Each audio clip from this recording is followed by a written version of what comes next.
So, Brian, something is cooking out there with regards to what has been happening over the last 8 days or so between Israel and the Hamas terrorists.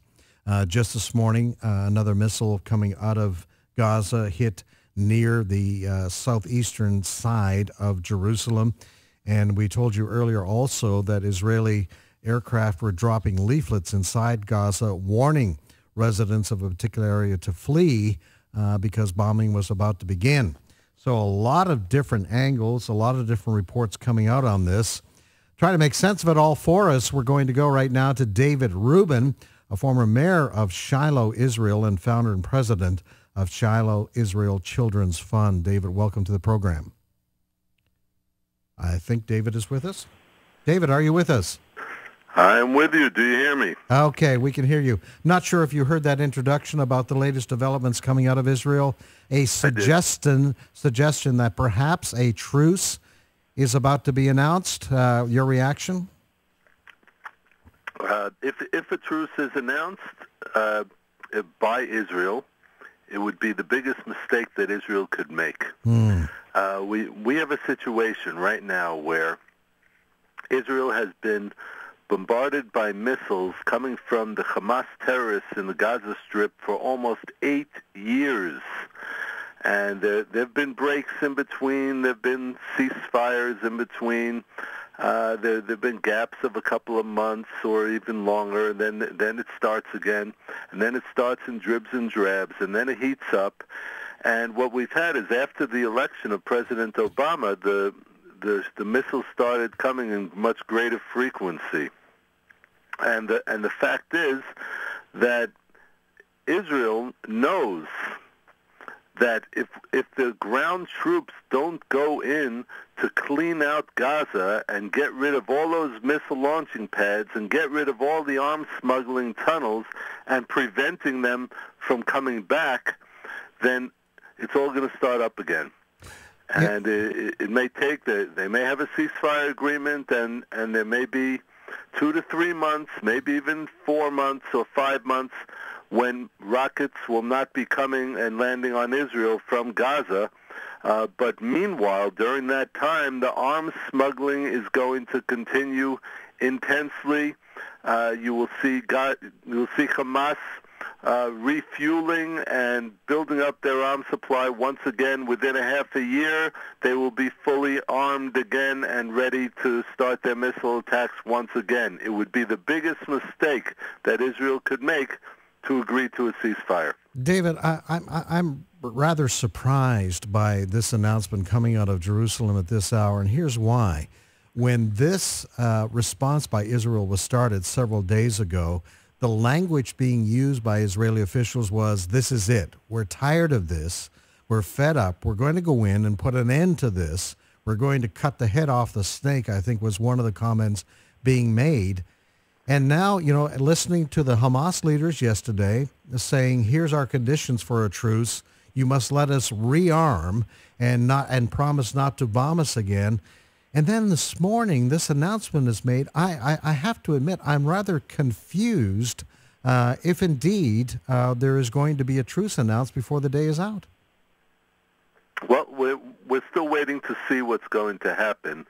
It's very interesting. What Israel does before launching a ground attack, a major ground assault in Gaza, is that it drops leaflets in Arabic over the cities where the Arab Muslims are residents, telling all the civilians that they should vacate the city. And so this happened about 2 hours ago, which would indicate that Israel is preparing to actually launch that ground strike within hours, probably within 12 hours or so. So you have that on one hand, and then on the other hand, you have Hamas and the Muslim Brotherhood controlled Egypt, and of course President Obama and his people announcing that there's going to be a ceasefire soon. There's a clear contradiction here, and Prime Minister Netanyahu welcoming all of these wonderful statesmen like the UN Secretary General Ban Ki-moon, who just came in to pressure Israel to agree to a ceasefire. Netanyahu had a press conference or sent out a joint statement with him, and he said that we are taking part in a battle against terror. Well, if you're taking part in a battle against terror, Mr. Prime Minister, I would expect you to send in the ground troops and let them do the job. The Israeli army knows how to confront terrorism. We know how to stop the terrorists. We know how to stop the arms smuggling. We know how to stop the missile attacks. And I'm appealing to Prime Minister Netanyahu, because apparently he listens more to the American media than the Israeli media. And I'm telling him, just take the chains off the Israeli army and let them do what they need to do. David, Brian Fisher here alongside Fred Jackson. And if I was an Israeli, if I was living there, and I heard our president, President Obama, trying to pressure Israel into not sending ground troops into Gaza, I likely would be offended by that, because this is a commander-in-chief who has sent ground troops into Afghanistan. He said, look, this is a good war.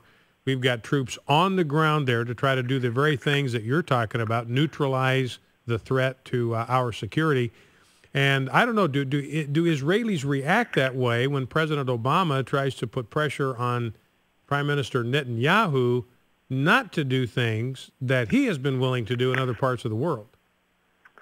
Well, unfortunately, a lot of Israelis have kind of been lulled into submission, and there are a lot of Israelis who are very patriotic and are willing to sacrifice for the land of Israel, and then there are many Israelis who are just tired from it all. You have the more secular part of the population that just looks at their own interests and is, says, well, I don't want my son to have to risk his life fighting in Gaza. But obviously we have to look at the national picture and the international picture, and the fact is that the only way that we are going to stop these terrorists is if we send our soldiers in. And there isn't one family in Israel that doesn't have a soldier in the immediate or extended family who's down there amassed at the Gaza border, waiting to go in and do what he is trained to do. We train our soldiers, we give them the means, and thank God we have a technologically advanced army, and we need to let them do the job. We need to let them do the job that needs to be done. That's how you take part in the battle against terror. And I hope that it's going to be done. I hope and pray that Israel will not agree to a ceasefire. We're talking to David Ruben, a former mayor of Shiloh, Israel, now a founder and president of Shiloh Israel Children's Fund. David, tell me, is the Israeli leadership, is there a danger they're being intimidated by the mainstream media, which seems to favor, in these kinds of operations, they favor Hamas or Hezbollah in the case of what happened in Lebanon back a few years ago? The pictures that come out, they always show that the terrorists in these areas of Gaza, they're the real victims here, that Israel is overly aggressive in its response. Is there a danger that the Israeli leadership is intimidated by those pictures, and they go in an aggressive style and an aggressive mentality, but then they pull back because they don't want the world to think badly of them? Oh, that's definitely true. And one thing that I explained in detail in my book, The Islamic Tsunami, Israel and America in the Age of Obama, is that there is a strange kind of collusion between the Islamic ideologues and the far secular left, both in America and in Israel and Europe and around the world, in fact. There is that strange kind of collusion between the left-wing media and the Islamic ideologues. So you actually have, it's not a formal agreement, but you actually have Hamas terrorists and Hezbollah terrorists and the Muslim Brotherhood joining together in a media campaign against Israel. And yes, it's true. A lot of the Israeli politicians are afraid of that. They're afraid of what the world will say if they see some poor Palestinian civilians who are either killed or wounded in the fighting. Well, I got news for you. This is what happens in a war. And if they don't like their civilians getting hurt, well, perhaps they should think about that the next time they vote for the Hamas as their representatives in Gaza. The Hamas terrorists were elected in the Palestinian Authority in free and fair elections that were supervised by none other than that lover of Israel, Jimmy Carter, back in 2006. And people seem to forget that these civilians in Gaza elected the Hamas terrorist organization to be their political and military leadership. I have no tears being shed if Israel sends in ground troops and some of them get hurt. Well, and it seems too, David, one last question here about the moral culpability rests on Hamas when they have innocent civilians that are killed by, say, missile attacks from Israel because they place the launching sites next to playgrounds and schools and factories and shops and residential centers. They want to blame Israel for that, but it seems to me that the moral culpability for those deaths has got to rest upon Hamas for deliberately putting civilians in harm's way. Well, just yesterday, Israel blew up a soccer field in Gaza with an air attack. Guess what was under that soccer field? Missile launching pads. Yeah, and that's that information has to get out there. And David, it's been good to talk to you today. David Ruben, you mentioned your book, The Islamic Tsunami: Israel and America in the Age of Obama. How do we get that book? It's available on Amazon.com, or you can just go to IslamicTsunami.com. David, always good to talk to you. God bless you. Take care of yourself. Thank you. God bless you. Okay, bye-bye.